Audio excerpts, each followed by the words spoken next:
The Cholmondeley Awards for Poets were founded by the late Dowager Marchioness of Cholmondeley in 1966 to recognise the achievement and distinction of individual poets. Past winners include Linton Kwesi Johnson, Malika Booker, Philip Larkin, Andrew Motion, Imtiaz Daka and Carol Ann Duffy.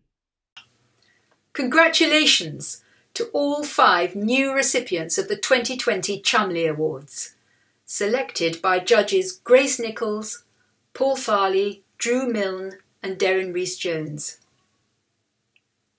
The first award goes to ALEC FINLAY, a poet and artist whose work crosses over a range of media and forms, including public art and work on disability. Judge Drew Milne said of ALEC, "His work develops a highly sophisticated sense of the ecology of poetry and the world, installing poetry sensitively in landscapes and civic places, using nesting boxes, letter labels, name tapes and so on. His editing work, such as Morning Star and pocketbooks, has made a considerable difference to the Scottish poetry scene, including books such as Football Haiku, which featured a collection of T-shirt poems designed in collaboration with children. Alec's recent art projects include a variety of cultures, a permanent artwork installation at Jupiter Artland, and Utopia for the Fondazione Prada exhibition, Machine à Penser, at the Venice Architecture Biennale." Hello. I hope everyone's safe and well. First of all, I'd like to congratulate all of the shortlisted poets. And then I'd like to thank the panel for the Cholmondeley Awards. The award touched me as I've been recovering from coronavirus for the past 3 months.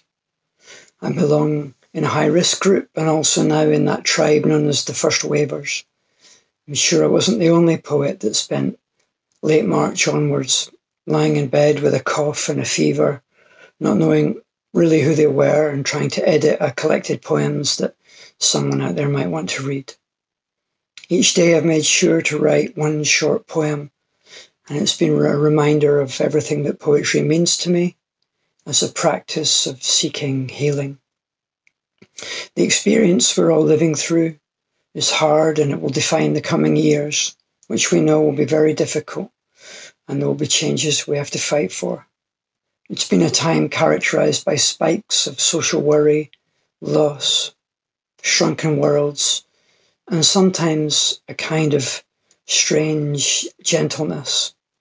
It shows us that some limits are possible, even pleasurable, while others really can't be borne unless they're shared with equality. The Cholmondeley Awards slipped into this remarkable time and it said to me, "Keep going, that's the thing, keep going." Thank you. The second Cholmondeley Award this year goes to Linda France. Judge Grace Nichols commented on Linda's lyrical directness and spirited female energy, while Paul Farley observed, "Linda France has been producing poetry of great musicality, erudition and precision for many years. She deserves to be more widely read and enjoyed." Linda has published 8 poetry collections, including The Toast of the Kit Kat Club, 2005, Book of Days, 2009, and Reading the Flowers, 2016. She edited 60 Women Poets in 1993 and won the 2013 National Poetry Competition.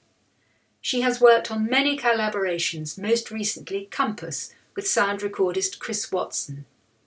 Her latest work, The Knucklebone Floor, was part of her PhD on women, landscape and ecology.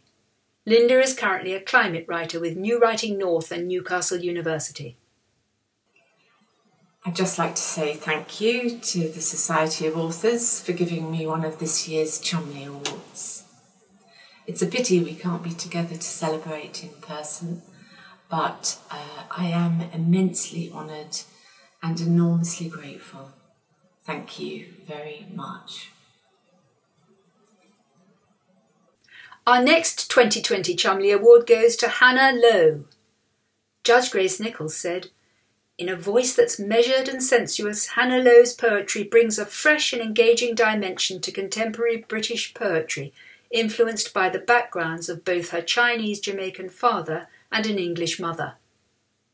While Darren Rhys-Jones commented that Hannah Lowe's exacting and beautifully made poems explore familial and intergenerational relationships.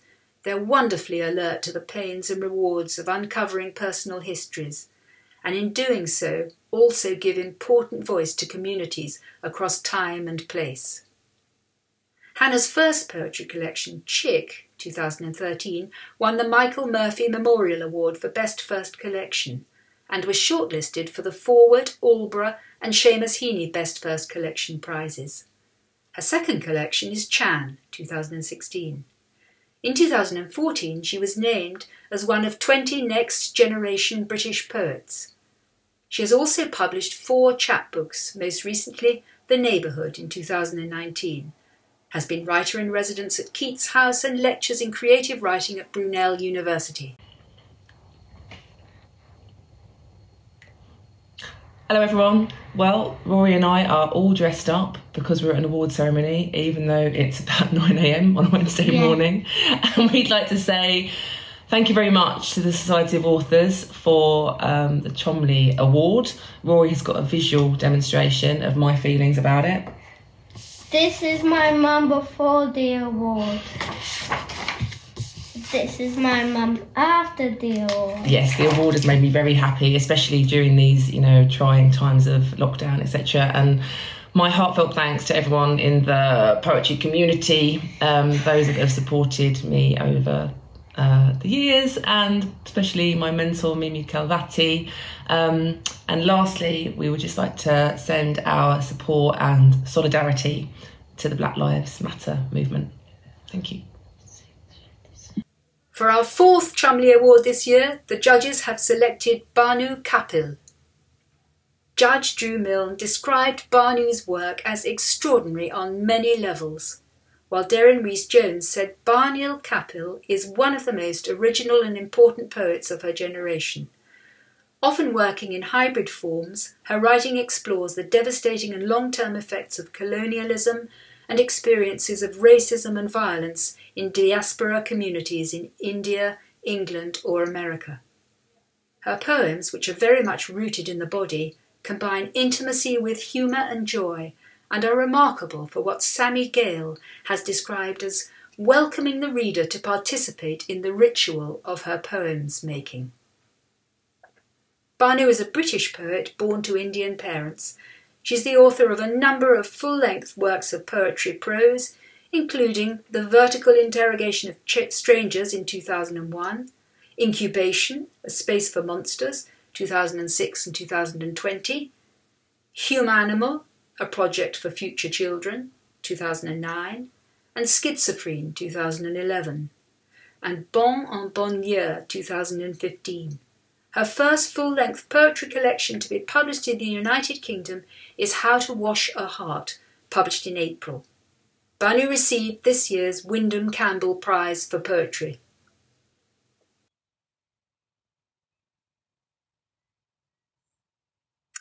Hello. Thank you for awarding me the honour of this poetry prize. I'd like to thank John Lucas, who was my tutor long ago in Loughborough, who asked me the night that was my last night on campus. He asked me if I'd ever written a poem. I lied and said yes, and spent all night writing one, a prose poem called Bad Mango, that he then published in Critical Survey. And that's like a million years ago. Then, all these years later, I have become a poet, and if I have to think of English moments and English gratitudes, that is the one that comes to mind. Thank you as well to the judges and to all the readers, curious also about what it was to be here at all. Our 5th and final Cholmondeley winner this year is Rod Mengham. Rod is author of poetry publications including Grimm's Pound and Inhabiting Art, Carcanet 2018, The Vase in Pieces, 2019, and of translations, including Speedometry, the poems of Andrzej Sosnowski, 2014, and Flat Sharing, poems by Anne Portugal, forthcoming from Equipage. Judge Drew Milnes said, "As well as being an important figure in developing dialogues between Polish and English language poetry, he has been a significant curator of art, photography, and poetry collaborations. He is not someone who does self-publicity all over social media and is generally a modest presence on the poetry scene, but he has quietly developed his own poetics with remarkable wit and persistence, and deserves wider recognition for a lifelong engagement with poetry." Hello, this is Rob Menjum saying thank you so much for the Cholmondeley Award. One of the great things about this award is the list of people who've won it before, which includes Basil Bunting, Christopher Middleton, Tom Rayworth, Denise Riley, and many others, poets whose work I think the world of. So it's a great honour just to be on the same list. Another good thing about the award is that it's decided by poets. Obviously, different poets have different ideas about poetry and different criteria, but they all understand the process of what goes into the making of poetry, so that's reassuring and also very humbling. And thirdly, it's a prize which is not age-related. Some of the people who've been given the award were really quite young when they received it, and others were at the very last stage of their writing lives. So it's a great thing that, whatever your age, the prize helps you to launch your craft on yet another stage of your writing journey. Finally, I'd like to briefly thank my family, and especially my wife, for being right at the front line for so many decades. And also I want to thank my publishers, who are legion. Those who put money into the big books were Salt and Carcanet, especially Carcanet. I suspect they have lost more money than all the rest put together. Thank you.